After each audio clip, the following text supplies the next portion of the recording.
Era uma manhã de março de 2017. Num bairro da zona oeste do Rio de Janeiro, num apartamento onde o cheiro de café ainda pairava pelo corredor, Arlindo Cruz entrou no banheiro para tomar banho. Tinha shows marcados para aquele mesmo dia. 3 shows, em casas diferentes, em São Paulo. A agenda estava cheia, como sempre esteve. A voz mais querida do samba brasileiro, o homem que compôs mais de 700 músicas, o gênio que durante décadas encheu rodas, palcos, estádios de carnaval e corações de gente simples. Esse homem estava, naquela manhã comum, a poucos segundos de entrar numa prisão da qual jamais sairia. Não uma prisão de grades e cadeados. Pior do que isso, uma prisão dentro do próprio corpo. O AVC hemorrágico que o derrubou naquele banheiro destruiu uma área profunda do cérebro, o tálamo, a região responsável pela comunicação entre os hemisférios, pelo movimento, pela fala, pela consciência plena. Em minutos, o homem que tinha tudo desabou. E durante 8 anos, o Brasil inteiro foi testemunha de algo que ninguém sabia bem como chamar. Era vida, era agonia, era coragem, era dor, era amor. Era um mistério que nenhum médico conseguia resolver completamente. E então, no dia 8 de agosto de 2025, o silêncio finalmente chegou. Arlindo Cruz morreu aos 66 anos, e o Brasil parou. As plataformas de streaming registraram um aumento de 30% nas execuções das suas músicas em poucas horas. Os trends das redes sociais foram dominados pelo nome dele. Mas por trás das homenagens, por trás das lágrimas, por trás do luto coletivo de um país inteiro, havia uma guerra se formando em silêncio. Uma guerra pela herança, uma guerra pelo nome, uma guerra pelo controle de um legado que vale dezenas de milhões de reais. E essa guerra você precisa conhecer inteira, porque ela revela muito mais sobre Arlindo Cruz do que qualquer show que ele já deu em vida. Se você ainda não faz parte dessa família aqui do canal, esse é o momento de se inscrever e ativar o sininho. Toda semana tem história assim, profunda, humana, verdadeira. Clica agora e fica com a gente. Mas para entender o que aconteceu depois da morte de Arlindo Cruz, é preciso entender primeiro quem esse homem realmente era. Não o ícone do cartaz, não a voz gravada, não o sorriso das capas de disco, o Arlindo de verdade, o menino do subúrbio carioca que carregou dentro de si uma história de família tão pesada quanto bela. Porque tudo começa muito antes do palco. Começa no bairro de Piedade, na zona norte do Rio de Janeiro, num mundo onde o samba não era entretenimento, era sobrevivência, era identidade, era o único lugar onde os invisíveis podiam ser vistos. Arlindo Cruz nasceu em 1958, filho de Araci Marques e de um homem a quem chamavam de Arlindão. O pai era cavaquinista do conjunto Mensageiros do Samba da Portela, e foi ele quem colocou o instrumento nas mãos do filho ainda criança. Com apenas 6 anos de idade, Arlindo já tocava cavaquinho em festas de bairro.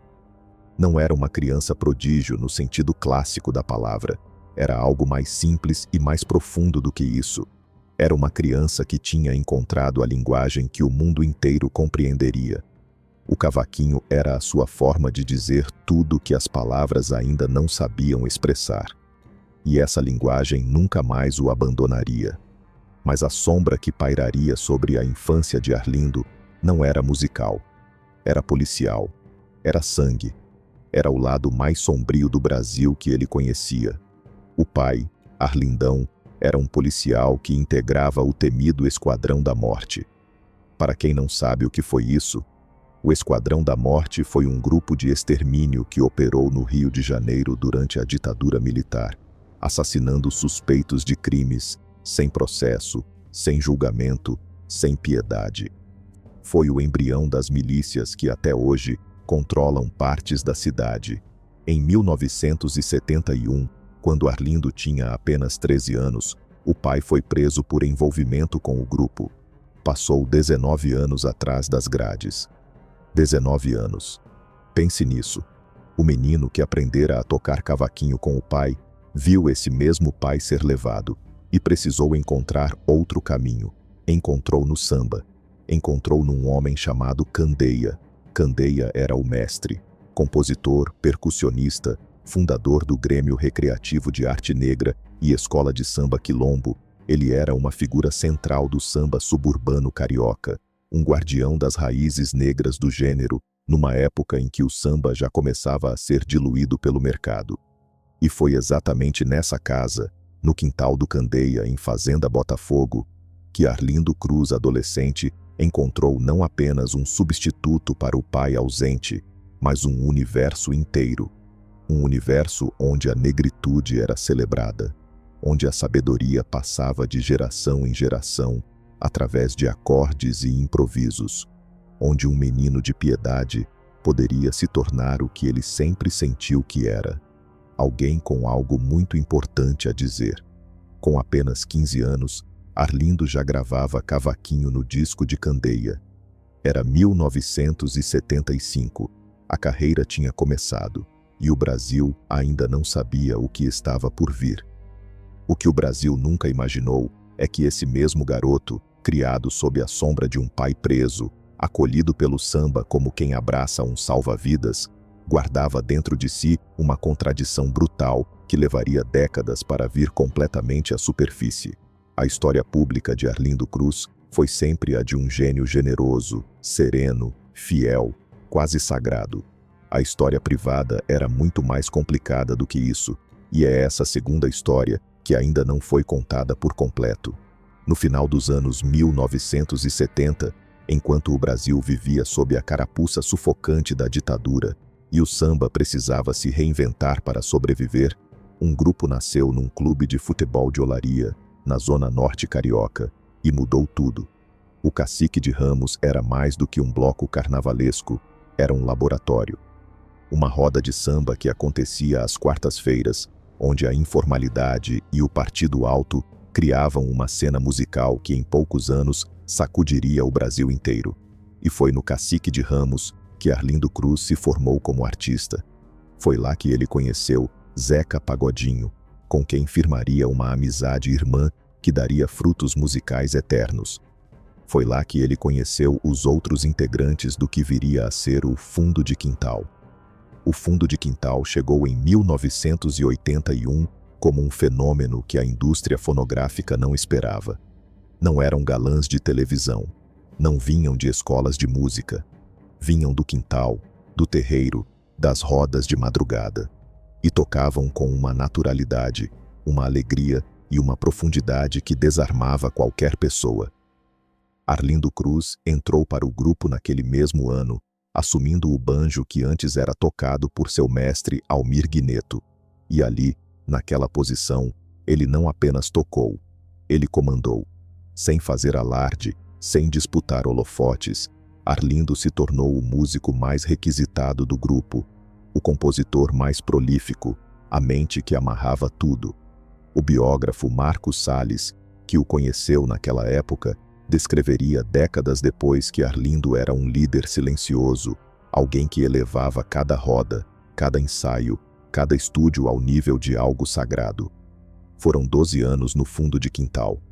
12 anos que colocaram o samba de volta no centro da cultura popular brasileira.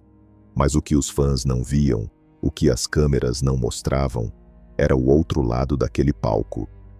Nos anos 1980, a cocaína entrou no meio artístico carioca com a força de uma maré alta. Não era segredo, não era exceção. Era a realidade de uma cena musical que vivia em festas, madrugadas, camarim sem janela. E Arlindo, com toda a sua sensibilidade, toda a sua espiritualidade, toda a sua fidelidade ao candomblé que professava com devoção, também foi alcançado por essa maré. O vício em cocaína começou ainda no Fundo de Quintal e o acompanharia por quase toda a carreira. Tentou parar várias vezes, chegou a se internar, recaiu, voltou a tentar, recaiu de novo. Era um ciclo que convivia com a criatividade explosiva, com os shows magnéticos, com a imagem pública do artista perfeito. Você que está acompanhando essa história, já passou por um momento de vida em que a imagem que o mundo via de você era completamente diferente de como você se sentia por dentro? Conta nos comentários. Essa é uma das marcas mais humanas da história de Arlindo Cruz. O que também ficou fora das câmeras por muito tempo foi a tragédia que moldou Arlindo antes de Babi. Poucos sabem, mas antes de conhecer a mulher com quem passaria o resto da vida, Arlindo Cruz teve uma primeira companheira que morreu em acidente de carro. Ela estava grávida. A dor dessa perda foi tão profunda que ele a transformou em música, como fazia com tudo que o atravessava. A composição Saudade Louca, parceria com Assir Marques e Franco, nasceu desse luto. Uma das músicas mais emocionantes que ele já escreveu veio do lugar mais destruído que ele já habitou. Esse era Arlindo, uma pessoa que transformava a dor em beleza com uma naturalidade que beirava o impossível. Foi então que Babi entrou na vida dele. Babi Cruz, a ex-porta-bandeira da escola de samba Mocidade Independente, mulher de personalidade forte, de olhar firme, de presença que ninguém ignorava. Ela tinha 15 anos quando conheceu Arlindo, e os dois ficariam juntos para sempre, aos trancos e barrancos, como ela mesma diria anos depois. Namoraram por décadas. Só se casaram formalmente em 2012, numa cerimônia com 600 convidados que reuniu boa parte da nata do samba e da música popular brasileira. 2 anos depois, renovaram os votos. O amor existia, era real. Mas era também complicado, como todo amor de verdade acaba sendo. Porque Arlindo Cruz, com toda a sua grandeza, com todo o seu talento, com todo o afeto que emanava de cada música que compunha, também era um homem de contradições. E uma dessas contradições viria à luz de uma forma que abalaria as estruturas de tudo que a família construiu junto. Enquanto era festejado como o maior compositor vivo do samba, enquanto gravava com Maria Bethânia e Caetano Veloso, enquanto seus clássicos como O Show Tem Que Continuar, Meu Lugar e Bagaço da Laranja tocavam em todo o Brasil, Arlindo Cruz mantinha um relacionamento fora do casamento. E desse relacionamento nasceu um filho, um menino chamado Cauã Felipe Vieira, que cresceria por muito tempo sem o sobrenome do pai, sem o reconhecimento oficial, numa posição que a lei brasileira proíbe, mas que a vida real frequentemente ignora. Cauã só descobriria a paternidade pela via mais fria que existe: um processo judicial, um teste de DNA, uma sentença que chegou quando ele tinha por volta de 14 anos de idade. Imagine isso: saber que seu pai é um dos maiores nomes da música brasileira, não através de um abraço ou de uma conversa, mas através de um laudo de laboratório. E a partir daí, a vida de Cauã dentro dessa família nunca seria simples. Mas o mais duro ainda estava por vir. E o momento mais imprevisível de toda essa história ainda estava há alguns anos de acontecer. Em 17 de março de 2017, o Brasil perdeu Arlindo Cruz sem perdê-lo completamente. Essa é a crueldade central de tudo que viria a seguir. Ele sobreviveu. O coração bateu. Os pulmões respiraram.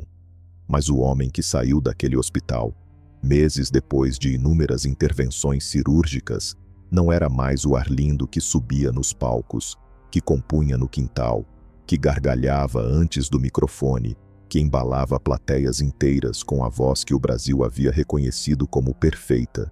Era um homem preso, preso dentro de si mesmo, preso em silêncio, preso num corpo que não respondia mais aos seus comandos. O AVC hemorrágico atingiu o tálamo, uma região profunda do cérebro que funciona como uma central de comunicação entre os hemisférios cerebrais. Quando essa central é destruída, o estrago não é apenas físico, é existencial. Arlindo perdeu a fala, perdeu a mobilidade, perdeu a capacidade de andar, de escrever, de tocar seu cavaquinho. Passou por pelo menos 14 cirurgias, 5 delas no crânio. Ficou traqueostomizado, isto é, com um tubo na garganta para respirar. passou a se alimentar por uma sonda e, com o passar do tempo, foi regredindo ainda mais, até o ponto em que já não respondia a estímulos externos, já não reconhecia vozes, já não emitia palavras, já não habitava o mundo dos outros. Estava preso no seu próprio mundo interior. E ninguém sabia o que havia lá dentro. A família foi bombardeada por notícias falsas sobre sua morte durante anos. A filha Flora chegou às redes sociais desesperada mais de uma vez para dizer que o pai estava vivo, que o pai estava recebendo cuidados, que o pai não havia morrido. O desgaste era imenso. O desgaste psicológico de uma família inteira que precisava, ao mesmo tempo, cuidar de um enfermo grave e ainda se defender de rumores, de especulações, de gente que usava o sofrimento alheio como engajamento nas redes sociais. Babi Cruz disse certa vez que se sentia como se tivesse entrado num inferno particular que ninguém de fora conseguia compreender. Se essa história está tocando você de um jeito especial, se você já viveu o peso de cuidar de alguém que você ama e que já não é mais o mesmo, deixa aqui nos comentários. Você não está sozinha. E a história de Babi Cruz vai tocar ainda mais fundo do que você imagina. Quem carregou o peso maior foi Babi. Durante 8 anos, ela foi tudo: esposa, cuidadora, gerente, porta-voz, escudo, âncora. Ela contratou uma equipe de saúde que operava 24 horas por dia. Ela aprendeu a ler as expressões do rosto de Arlindo para entender se ele estava com dor, se estava com fome, se havia algum desconforto que não conseguia comunicar por palavras. Num depoimento devastador incluído na biografia de Marcos Salles, ela disse algo que resume aqueles anos melhor do que qualquer análise clínica poderia fazer. Disse que Arlindo havia deixado de ser seu marido para ser seu filho, que ele tinha se tornado mais dependente dela do que os próprios netos, que ela precisava usar 40 anos de convivência conjugal para traduzir cada expressão, cada trejeito, cada respiração mais agitada, e fez isso todo dia, sem descanso, sem folga, sem poder parar. O custo financeiro também era brutal. Apenas o plano de saúde de Arlindo consumia cerca de R$30 mil por mês. A família precisou se reorganizar completamente para sustentar aquela estrutura. Os direitos autorais das músicas, que continuavam gerando receita nas plataformas digitais, nas execuções públicas, nas regravações, foram a fonte de sobrevivência. Segundo a própria Flora, a maior parte do que entrava era imediatamente redirecionada para os cuidados do pai. Não havia luxo. Havia dedicação total a manter aquele homem respirando, confortável, vivo. E essa dedicação custou à família muito mais do que dinheiro. Custou amigos, custou apoios que se pensava sólidos e que sumira quando o trabalho ficou pesado demais. Babi chegou a desabafar, ainda em 2018, que havia perdido pessoas que considerava amigas e que simplesmente desapareceram quando a estrutura emocional e logística de cuidar de Arlindo virou rotina pesada. Mas havia algo crescendo em silêncio dentro daquela casa, algo que Babi guardou por anos antes de trazer a público. 5 anos e meio depois do AVC, ela tomou uma decisão que dividiria o Brasil ao meio. Assumiu um novo relacionamento. Um homem chamado André Caetano, dono de uma pizzaria na Rocinha, que ela conhecera durante sua campanha para deputada estadual. Ainda casada no papel, ainda cuidando do marido todos os dias, ainda dormindo no mesmo apartamento onde Arlindo estava acamado, Babi anunciou que tinha aberto o coração para outro homem. E o julgamento que veio foi implacável. Mas o que veio depois desse anúncio é ainda mais perturbador. E envolve um filho que a maioria das pessoas nem sabia que existia. O Brasil que condenou Babi Cruz por ter assumido um namorado enquanto o marido ainda estava vivo, talvez não soubesse que a própria situação tinha raízes numa traição anterior, cometida pelo próprio Arlindo Cruz anos antes do AVC. Cauã. Felipe Vieira tinha por volta de 14 anos quando descobriu, através de um teste de DNA, determinado pela justiça, que era filho do maior sambista do Brasil. A mãe havia entrado com processo de reconhecimento de paternidade em 2001. Arlindo resistiu. O resultado do exame foi inequívoco, e a partir dali, Cauã passou a existir oficialmente como filho de Arlindo Cruz, mas existir no papel não é a mesma coisa que existir dentro de uma família. Essa distinção é pequena no papel e enorme na vida real. Durante os anos em que Arlindo esteve em tratamento, Babi Cruz assumiu a tutela dos bens do sambista, com uma procuração que lhe dava poderes para administrar contas e custear as despesas médicas. Cauã, segundo ele próprio relatou em entrevista ao programa Domingo Espetacular em setembro de 2025, não era consultado sobre essas movimentações. Em 2023, quando Babi precisou movimentar contas do cantor para cobrir os tratamentos, Cauã recorreu à justiça por não ter sido informado. A família alegou que ele não morava no Rio, que não havia indicado representante legal e que os recursos eram urgentes e necessários para manter o pai vivo. O conflito foi real. A ferida ficou aberta e então Arlindo morreu. E com a morte, tudo que estava encoberto pelo véu do luto imediato começou a aparecer. A herança de Arlindo Cruz era estimada entre 20 e 30 milhões de reais, incluindo imóveis, investimentos e, acima de tudo, os direitos autorais de quase 800 obras musicais registradas junto ao Escritório Central de Arrecadação e Distribuição, o ECAD. Eram 1.797 gravações catalogadas.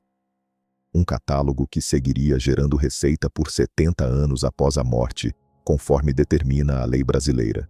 70 anos. Pense no valor disso. Músicas como O Show Tem Que Continuar, Meu Lugar, Bagaço da Laranja, Saudade Louca, O Bem e tantas outras vão continuar tocando em festas, em novelas, em aniversários, em rodas de samba, em streamings, em homenagens de carnaval por décadas. Cada execução gera royalties, cada regravação gera direitos. Aquele catálogo é uma máquina financeira que não para. Eu preciso que você fique comigo até o final desse vídeo, porque a parte mais delicada e mais humana de toda essa história ainda está por vir. Tem uma guerra silenciosa acontecendo em torno do nome de Arlindo Cruz que você precisa conhecer por inteiro. Menos de 2 semanas após a morte do sambista, a família emitiu um comunicado oficial que foi circulado pela imprensa. A mensagem era clara. A utilização da imagem, do nome ou de qualquer obra artística de Arlindo Cruz para fins comerciais, institucionais ou promocionais estaria sujeita à autorização prévia e expressa da família. Um e-mail oficial foi disponibilizado para que interessados encaminhassem suas propostas. A família havia blindado o legado, havia colocado muros em torno do nome de um homem que, em vida, era famoso por ser generoso até o excesso, por dividir autorias com parceiros por simples afeição, por ser o tipo de compositor que mandava letras para artistas do pagode e insistia para entrar nos discos sem nenhum interesse, além de ver a música existir no mundo. E esse contraste é doloroso de uma forma que vai além do comercial, porque parte do que está em jogo não é apenas dinheiro, é memória, é narrativa, é o direito de contar a história de um homem. A família emitiu regras. A família tomou o controle. Mas havia um filho que dizia que não havia sido convidado para a mesa onde essas decisões eram tomadas. Cauã Felipe, que descobriu ser filho de Arlindo através de um laudo judicial quando era ainda adolescente, que passou a vida inteira numa posição incerta dentro daquela constelação familiar, que viu a madrasta assumir um namorado enquanto o pai estava acamado e sentiu que a imagem do pai estava sendo afetada sem que o pai pudesse se defender. Esse homem agora dizia ao Brasil, pela televisão, que estava sendo excluído. E a família de Babi Cruz recusou responder à reportagem. Flora e Babi, a quem a produção do programa procurou para ouvir, pediram que suas respostas não fossem exibidas naquele momento. O silêncio, nessa história, diz tanto quanto as palavras. O que se tornava cada vez mais visível é que a morte de Arlindo Cruz não havia unido a família. Havia revelado as fissuras que existiam há muito tempo. A cobertura da zona oeste onde a família morava foi desocupada logo após o falecimento. Babi se mudou para o bairro do Maracanã. Flora foi morar num apartamento próximo. A estrutura que havia se formado em torno do cuidado com Arlindo se desmontou rapidamente. E enquanto isso, o nome do homem que criou toda aquela história se tornava um objeto de disputa, uma marca a ser protegida, uma herança a ser dividida por juízes e advogados. Algo nessa imagem é profundamente triste. E há um detalhe final sobre tudo isso que transforma a tristeza em algo ainda mais pesado. Há uma ironia dolorosa no centro de toda essa história. Arlindo Cruz passou a maior parte da carreira sendo descrito como o homem mais generoso do samba. O compositor que dividia autorias com parceiros que nem sempre mereciam divisão. O músico que acolhia jovens artistas e os empurrava para dentro da indústria sem pedir nada em troca. O biógrafo Marcos Salles disse que ele queria ser padrinho do mundo todo. Queria ajudar todo mundo. Queria que todo mundo entrasse nos discos, que todo mundo tivesse seu momento, que ninguém ficasse para trás. E agora, depois da morte, era exatamente o oposto que acontecia. O nome dele estava cercado de restrições, de cláusulas, de autorizações obrigatórias, de disputas judiciais. O homem que deu tudo em vida se tornara, na morte, o epicentro de uma batalha que nenhuma das partes parece disposta a perder. A questão de Cauã Felipe é a que carrega mais peso humano. Em entrevista ao Domingo Espetacular, ele foi preciso e devastador ao mesmo tempo. Disse que nunca tinha tido acesso a nada, que ficou sabendo da questão da partilha pela mídia, que entrou em contato com o irmão Arlindinho para tentar resolver, que os advogados estavam conversando, que ele era paciente, que era colaborativo, mas que não estava percebendo isso da parte contrária. E terminou com uma frase que ecoa muito além do universo jurídico. Ele simplesmente queria ser tratado como filho, não como ameaça, não como problema, como filho. O que a lei brasileira é absolutamente clara em garantir. A Constituição Federal não distingue entre filhos nascidos dentro ou fora do casamento. Todos têm os mesmos direitos. Todos devem participar do inventário. Todos devem ter acesso às informações. Cauã, segundo especialistas em direito de família ouvidos pela imprensa, tinha não apenas o direito, mas a obrigação legal de ser incluído no processo. E caso a família tentasse conduzir um inventário extrajudicial sem o seu consentimento, esse processo seria inválido. Ao mesmo tempo, do outro lado dessa equação, havia Babi Cruz, uma mulher que passou 8 anos dormindo sozinha, segundo ela mesma, cuidando de um homem que não podia mais ser seu companheiro de vida, no sentido pleno da palavra. Uma mulher que viu a saúde mental se deteriorar ao ponto de seus próprios filhos temerem perdê-la. Flora, em entrevista, disse algo que resume aquilo com uma clareza impressionante. Disse que o namoro da mãe foi necessário para salvar a vida dela, que sem aquilo não teria perdido apenas o pai, teria perdido a mãe também. Isso é amor.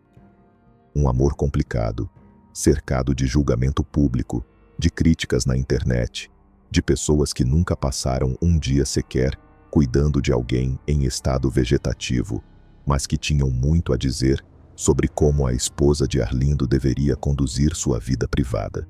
Uma pergunta sincera para quem está nos acompanhando. O que você acharia certo nessa situação? Você consegue imaginar o peso de cuidar de alguém que você ama e que, ao mesmo tempo, já não está mais presente? Deixe a sua opinião nos comentários. Essa é uma das perguntas mais difíceis dessa história. O que ficou invisível no meio de toda essa turbulência foi o ser humano que estava no centro de tudo. Arlindo Cruz passou 8 anos preso num corpo que não respondia. Durante parte desse tempo, segundo relatos da família, houve momentos de esperança. Arlindinho conta que, em determinado período, o pai chegou a balbuciar algumas palavras, que quando perguntava se o pai estava com saco cheio de estar deitado, ele respondia que sim, que quando perguntava se o pai o amava, ele dizia, com dificuldade, que amava. Esses momentos eram o combustível que a família precisava para continuar. Eram a prova de que havia uma consciência ali dentro, ainda que diminuída, ainda que intermitente, ainda que impossível de comunicar plenamente. E então, esses momentos também foram se apagando. Babi descreveu na biografia com uma tristeza que atravessa a página como uma faca.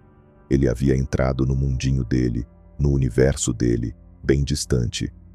A parte clínica estava equilibrada, mas a parte neurológica estava além de qualquer possibilidade de intervenção. O homem estava lá. O samba não estava. A voz não estava. A gargalhada que todos descreviam como característica mais marcante de Arlindo Cruz havia silenciado anos antes da morte oficial. E ainda assim, ele ficou. Ficou por 8 anos. Passou por mais de 30 pneumonias, por internações incontáveis, por 14 cirurgias, por infecções que qualquer pessoa com saúde menos desgastada teria conseguido combater com mais facilidade. O corpo de Arlindo Cruz lutou até o limite, e a família ao redor dele lutou junto.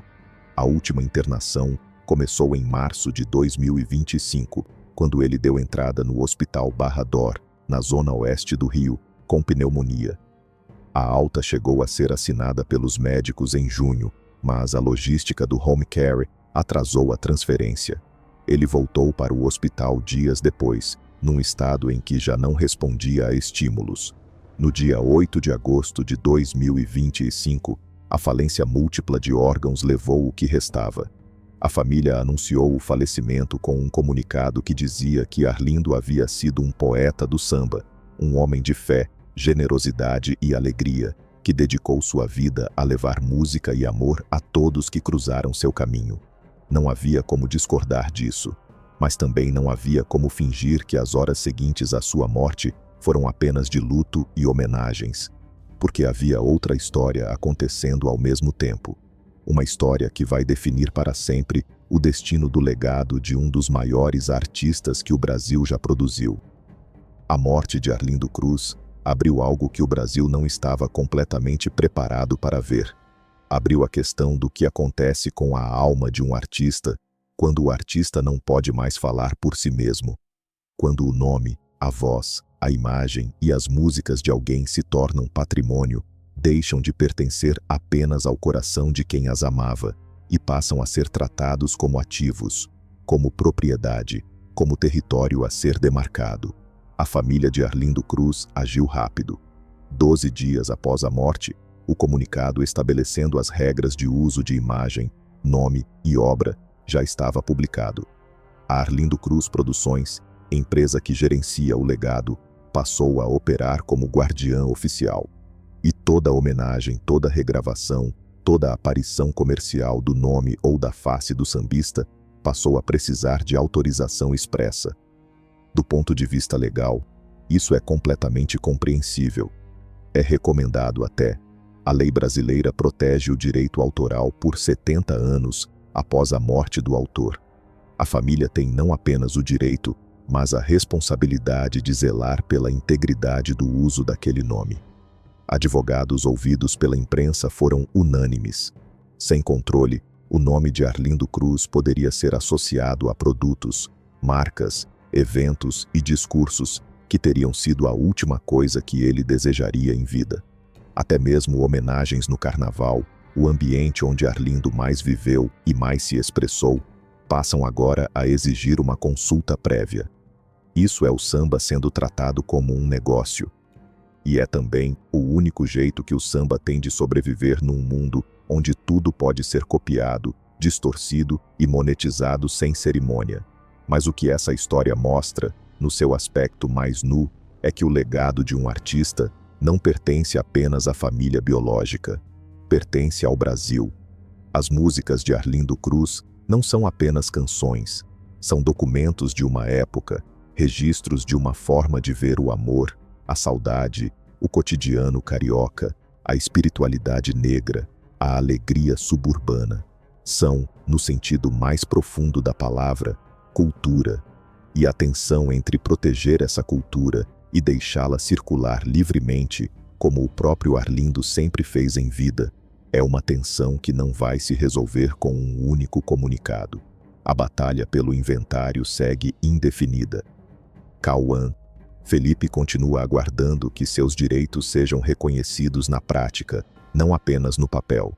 Babi Cruz segue sua vida com o namorado, continuando a preservar o legado do marido enquanto constrói um futuro que o AVC de 2017 roubou dela, junto com tantas outras coisas.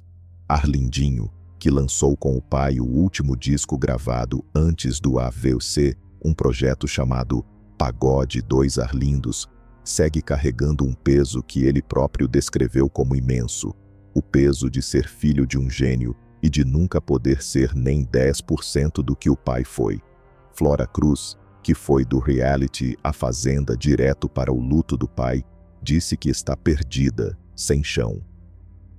Cada um desses 4 herdeiros está processando a seu modo a morte de um homem que era, ao mesmo tempo, o centro gravitacional de suas vidas e o ser humano mais incompreensível que cada um deles conheceu. Você que chegou até aqui nessa história, obrigada por ficar. Esse tipo de história não é fácil de contar e também não é fácil de ouvir. Se esse vídeo tocou você de alguma forma, compartilha com alguém que também amaria o Arlindo Cruz. Isso é a melhor homenagem que a gente pode fazer juntas. Mas há um último dado que precisa ser dito. Um dado que transforma o luto em algo quase paradoxal. Nas horas que se seguiram à morte de Arlindo Cruz, as plataformas de streaming registraram um aumento de 30% nas execuções das suas músicas. As buscas pelo nome dele quebraram recordes nos mecanismos de pesquisa.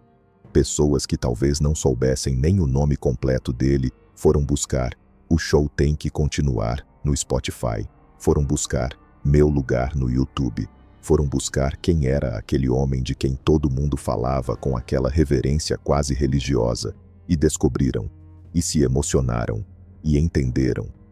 Porque é assim que funciona o verdadeiro legado. Não através dos comunicados, não através das cláusulas contratuais, não através das disputas no inventário. Funciona assim. Uma música começa a tocar, e alguém que nunca ouviu aquela voz para tudo que está fazendo, fica em silêncio e sente. E naquele instante, Arlindo Cruz não está morto. Ele está vivo exatamente onde sempre quis estar, dentro das pessoas. O menino de piedade que aprendeu cavaquinho com um pai preso, o adolescente que se fez homem no quintal do mestre Candeia, o artista que compôs mais de 700 músicas e dividiu a autoria da maioria delas por puro afeto, o homem que lutou contra seus próprios demônios durante décadas e não deixou que eles apagassem a sua luz, o marido que ficou preso no silêncio por 8 anos, enquanto a família inteira se reorganizava ao redor daquele silêncio. E o legado que, agora disputado, agora cercado de regras e de dor e de advogados e de expectativas, ainda assim insiste em existir da única forma que sempre existiu. Em forma de samba, de melodia, de palavra que chega no lugar certo na hora certa e diz o que o coração não sabe dizer sozinho. Arlindo Cruz não precisava de autorização para tocar a alma do Brasil. Nunca precisou. E essa é a única verdade que nenhuma batalha jurídica vai conseguir mudar.